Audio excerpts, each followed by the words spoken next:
Hi everyone, this is the third part of our topic figures of speech. In the previous video, we have already covered alliteration, anaphora, personification and apostrophe. Previous video में हमने चार topics को clear किया था, alliteration, anaphora, personification and apostrophe. Alliteration में हमने ये सीखा था कि जो हमारे कॉन्सोनेंट वर्ड्स लेटर्स अगर वो रिपीट करते हैं तो वहाँ पे एलिट्रेशन होता है, जैसे मैंने कहा रिपीटेशन ऑफ कॉन्सोनेंट साउंड. और एनाफोरा में हमने कहा द रिपीटेशन ऑफ फ्रेज और वर्ड, अगर कोई सेम वर्ड या सेम फ्रेज रिपीट कर रहे हैं तो उनको हम कहते हैं एनाफोरा. पर्सोनिफिकेशन में हमने सीखा कि अगर कोई चीज़ ऐसी है जो नॉन ह्यूमन है और उसको हम ट्रीट करें एज अ ह्यूमन एट्रीब्यूट्स की तरह से, तो वहाँ पे हमारा था पर्सोनिफिकेशन. उसके बाद हमने लास्ट डिस्कस किया था एपोस्ट्रॉफी, जिसमें हम किसी ऐसे ऑब्जेक्ट्स, ऐसे आइडियाज़, ऐसी चीज़ से बात करते हैं जो एक्चुअली में लिविंग है ही नहीं, यानी जिससे हमें कोई रिस्पॉन्ड नहीं मिल सकता है. To know more about these all four topics, you must watch both the previous video. In this third part, we're going to discuss, number one, we will discuss simile and then we'll discuss metaphor. Simile and metaphor दोनों को एक साथ choose करने के पीछे reason ये है कि दोनों ही बहुत ही कॉमन है, बहुत इंपॉर्टेंट है, बहुत यूजफुल है और दोनों में काफ़ी चीज़ें मैच करती हैं. दोनों में डिफरेंस जानना बहुत ज़रूरी है. जनरली जब भी हम सिमली और मेटाफर की बात करते हैं तो हर कोई इसी तरह से बोलता है कि सिमली में लाइक और एस लगाते हैं, मेटाफर में नहीं लगाते. लेकिन सिर्फ इतना ही नहीं है, इससे भी और ज़्यादा है. Whenever you read any figures of speech, I advise कि प्रॉपर तरीके से उसे पूरी इंफॉर्मेशन के साथ पढ़ें. कोई भी चीज़ मिस आउट नहीं होनी चाहिए, क्योंकि जब भी कोई चीज़ मिस आउट होती है क्वेश्चंस एग्जामिनेशन में वहीं से पुटअप होते हैं और फिर हमारे लिए प्रॉब्लम क्रिएट हो जाती है. So let's begin the video without wasting time and start with simile. अगर हम सिमिली की बात करें तो सबसे पहले उसकी डेफिनेशन को देखते हैं. Simile is a figures of speech that directly compares two things by highlighting the similarities between two things using comparison words such as like, as, so और देन. ये एक ऐसी फिगर ऑफ स्पीच है जिसका हम इस्तेमाल सबसे ज़्यादा करते हैं, डेली की लाइफ में इस्तेमाल करते हैं, हर समय इस्तेमाल करते हैं, जो कि हम लोगों की कंपैरिजन करने की आदत बहुत ज़्यादा है.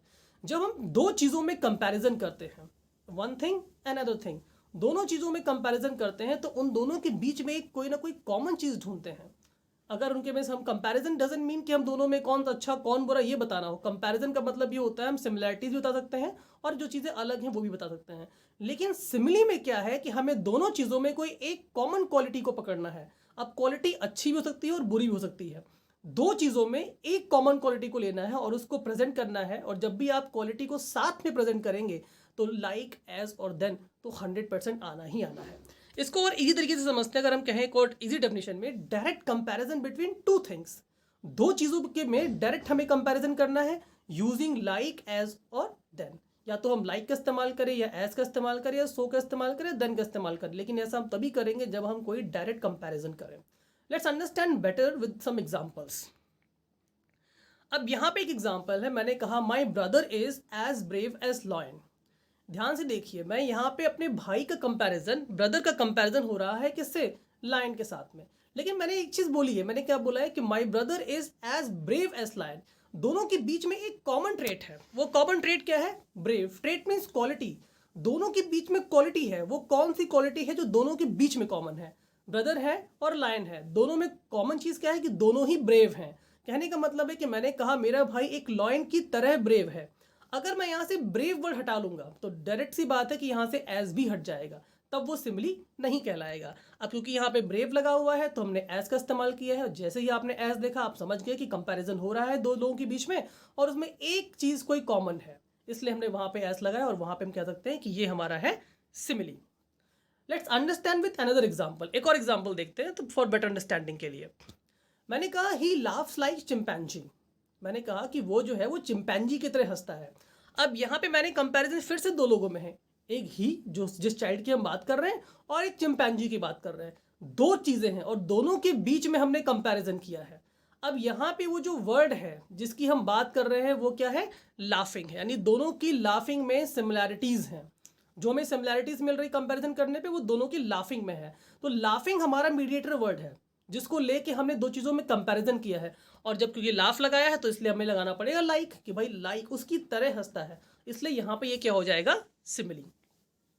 इस एग्जाम्पल से इतना समझ में तो आ गया कि सिमिली का मतलब ये है कि जब दो चीज़ों में कंपैरिजन हो और दोनों में कोई एक चीज़ कॉमन हो. ठीक है, दो चीज़ों में कंपैरिजन हो और दोनों में कोई एक चीज़ कॉमन हो और उसको हम लाइक, एज या सो के साथ प्रेजेंट करते हैं तो वहाँ पे होता है सिमिली। ही लाफ्स लाइक चिंपैंजी, ही और चिंपैंजी दो लोग हैं, दोनों में एक कॉमन चीज़ क्या है, दोनों की हंसी, कि दोनों सेम तरीके से हंसते हैं और उसको हमने लाइक के साथ प्रेजेंट किया, तो यहाँ पे हो गया सिमिली। एक और एग्जाम्पल देखिए और अच्छे से क्लियर करते हैं। जैसे यहाँ पे लिखा है he is cool as cucumber. कई बार हम लोग कहते हैं कि यार वो बहुत शांत स्वभाव का है, MS Dhoni is cool as cucumber, कि बिल्कुल ठंडे दिमाग के हैं। तो देखिए मैंने यहाँ पे ही को कंपैरिजन किससे किया है, एक कुकम्बर से साथ में कंपैरिजन, यानी कुकम्बर जितना ठंडा होता है उसी तरह से वो भी ठंडे हैं। ये एक इमेजिनेटिव वर्ड्स हैं, कंपैरेटिवली डायरेक्टली नहीं कि आप बॉडी का टेम्परेचर चेक कर लोगो भाई आपका 37 डिग्री आ रहा है और कुकम्बर तो और कम आ रहा है, ऐसा नहीं है। कहने का मतलब यहाँ पे एक हम मुहावरा यूज करते हैं, he is cool as cucumber, जैसे एकदम कूल रहना। तो कंपैरिजन किसके बीच में हुआ है, एक तो हमने ही और कुकम्बर को साथ में कंपेयर किया कि ही और कुकम्बर में कंपैरिजन, और दोनों के बीच में एक कॉमन क्वालिटी क्या निकाली गई है, दैट इज कूल, और उसको हमने प्रेजेंट किया है एज के साथ में। तो इसलिए यहाँ पर ये क्या हो गया, सिमिली। अब ध्यान दीजिए, अक्सर हमसे ये कहा जाता है कि अगर आपको एज दिख जाए, लाइक दिख जाए, एज दिख जाए और या फिर देन दिख जाए तो आप उसे सिमिली समझ लीजिए। डेफिनेटली अगर ऐसा हो, लेकिन हर बार ऐसा हो ये ज़रूरी नहीं है। इसलिए हमें पहले ये समझना होगा कि सिमिली और मेटाफर में डिफरेंस क्या है। तो इसके लिए लेट्स अंडरस्टैंड मेटाफर। अगर हम मेटाफर की डेफिनेशन की बात करें तो a metaphor is a figure of speech that describes an object or action in a way that isn't literally true but helps to explain an idea or make a comparison. कहने का मतलब है जब हम कोई ऐसा कंपैरिजन करें इसका कोई लिटरल मीनिंग ना दिया हो वहाँ पे, लेकिन दो चीज़ों के बीच में अनलाइक चीज़ें हैं, दोनों अलग अलग है, उनके बीच में कंपैरिजन हो रहा है, लेकिन दोनों के जो कॉमन ट्रेड्स है उसको सामने नहीं लाया गया, यानी उसको छिपाया गया है। या इसको और हम बहुत ईजी वर्ड में समझ लें, सिर्फ एक लाइन याद करनी है, implied comparison between two unlike things, यानी दो अलग अलग चीज़ें हैं जो कॉमन नहीं है, बिल्कुल ही दूर अलग अलग चीज़ें हैं, अलग अलग चीज़ों की बात हो रही, उनके बीच में इम्प्लाइड कंपैरिजन हो रहा है। अब यहाँ पे इम्प्लाइड का मतलब है हिडन, यानी एक ऐसा कंपैरिजन जो कि छिपा हुआ है। Let's understand this in a very good example. Start with this one. जैसे मैंने कहा her voice is as melodious as music to him. अब यहाँ पे ध्यान दीजिएगा, अभी मैं मेटाफर आपको नहीं बता रहा हूँ, यहाँ पे लिखा है her voice is as melodious as music to him. ध्यान से देखिए, यहाँ पे हमने उसकी आवाज़ को म्यूजिक से कंपेयर किया है और दोनों के बीच में एक कॉमन ट्रेट निकाला है, वो है मेलोडियस। यानी मैंने कहा उसकी आवाज़ और म्यूजिक दोनों में कॉमन क्या है कि उसकी आवाज़ बिल्कुल मेलोडियस है, एकदम ही बहुत ही खूबसूरत सी आवाज़ है। अब क्योंकि मैंने यहाँ पे एज का इस्तेमाल किया है चीज़ को दिखाने के लिए, तो यहाँ पे ये तो हो गया सिमली कि her voice is as melodious as music, voice और म्यूजिक के बीच में कंपैरिजन किया उसकी आवाज़ को म्यूजिक से, और मेलोडियस को एक कॉमन ट्रेट निकाल दिया और हमने एज लगा दिया। लेकिन अब अगर मैं सीधे सीधे बोलूँ her voice is music to him, मैंने बोला है उसकी आवाज़ को म्यूजिक, कि उसकी आवाज़ जो है वो उसके लिए म्यूजिक है।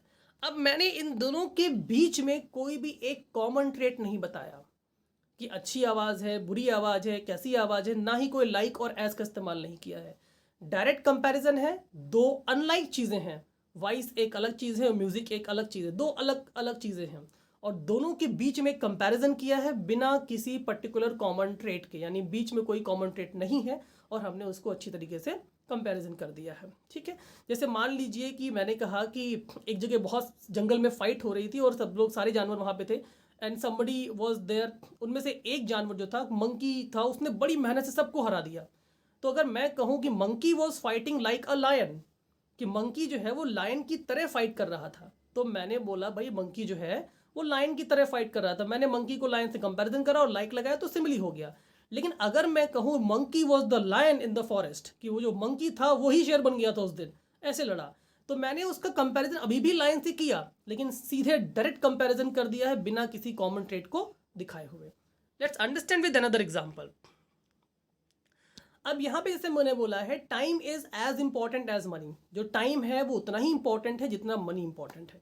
ऑब्वियसली बात है, टाइम भी बहुत इंपॉर्टेंट है, मनी बहुत इंपॉर्टेंट है।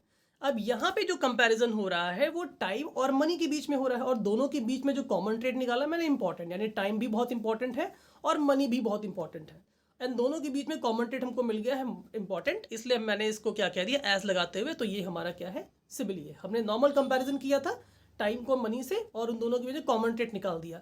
लेकिन अगर मैं कहूँ कि टाइम इज मनी, अब टाइम इज मनी में दो चीज़ों में कंपैरिजन है, उनके बीच के कॉमन ट्रेड की हम बात नहीं कर रहे हैं, डायरेक्ट कंपैरिजन कर दिया, दो अनलाइक चीज़ें हैं। टाइम अलग है, मनी अलग है, और उनके बीच में कोई सिमिलर वर्ड हमने नहीं बताया, सीधे सीधे बोल दे टाइम इज मनी, यानी समय ही पैसा है, तो ये हमारा हो जाएगा metaphor. Let's understand another example. अब यहाँ पे जैसे मैंने कहा कि my elder brother is like a God, ये सिमिली है। मैंने कहा मेरे बड़े भाई जो हैं वो भगवान की तरह है मेरे लिए। My elder brother is like a God, Elder brother और गॉड दोनों में कंपैरिजन करते, बीच में मैंने उनको लाइक लगाया, और उसमें जो उनका ट्रेट है, जो क्वालिटी है गॉड की, कि गॉड सबको सेव करते हैं, माई ब्रदर मुझे सेव करता है, तो मैंने कहा ये हमने क्या किया, वो जो क्वालिटी है वो उसे हिडन रखा हुआ है। लेकिन अगर मैं डायरेक्टली ये कह दूँ बिना लाइक एज लगाए, my elder brother is God for me, कि मेरे एल्डर ब्रदर मेरे लिए गॉड हैं, तो यहाँ पे ये हो जाएगा मेटाफर। आई होप आपको सिमिली और मेटाफर दोनों में ये डिफरेंस समझ में आ गया।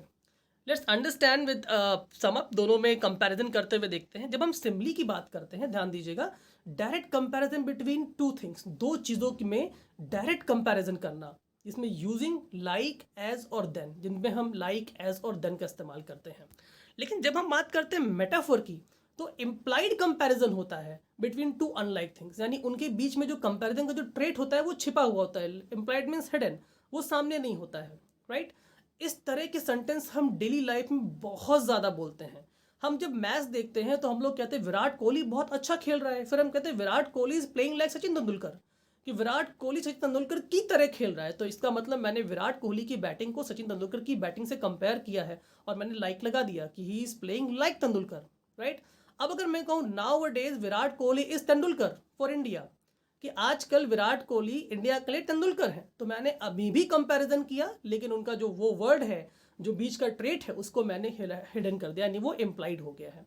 कहने का मतलब है कि जब भी हम दो चीज़ों में कंपैरिजन करें और उनके बीच का एक कॉमन ट्रेट को हम सामने लेकर आए, तो ऑब्वियस है एज और लाइक ऑटोमेटिकली आ ही जाएगा, अदरवाइज फिर आप उसको नहीं सेंटेंस ही नहीं बना पाएंगे। और अगर उस ट्रेट को हम छिपा के रखते हैं, डायरेक्ट यूज़ करते हैं, तो वहाँ पे वो ट्रेट नहीं आएगा, तो वहाँ पे वो हो जाएगा metaphor. You are as important as money for me, तुम मेरे लिए उतने ही इंपॉर्टेंट जितने मेरे लिए मनी इंपॉर्टेंट है। तो मैंने जब मनी इंपॉर्टेंट वर्ड लगाया तो हमारे लिए एज आ गया। अगर मैं कह दूँ कि you are important for me, कि तुम मेरे लिए इंपॉर्टेंट हो, you are money for me, तुम मेरे लिए पैसा हो, तो जब मैंने मनी बोल दिया तो इसका मतलब वहाँ पे जो कंपैरिजन वर्ड है, ये क्वालिटी है, वो इम्प्लाइड है, वो एक हिडन है। I hope you understood about difference between simile and metaphor, और इन वीडियोस से आपको समझ में आया होगा कि सिमिली क्या है और मेटाफर क्या है। When you go for the exercise, ये एक्सरसाइज जरूर करिए, जो कि इनसे आपको कंपैरिजन समझ में आएगा। आपने जो एंटायर वीडियो देखा हुआ है, उसके बाद ये 2 मिनट का समअप है जो आपको हेल्प करेगा। Keep doing all this thing and sending your answers in the comment box, that how many questions you have been done right and how many do you have done wrong. I hope this video will help you to understand about the figures of speech, and let's see and meet you in the next video with 2 more or 3 more figures of speech. Till then, thank you very much.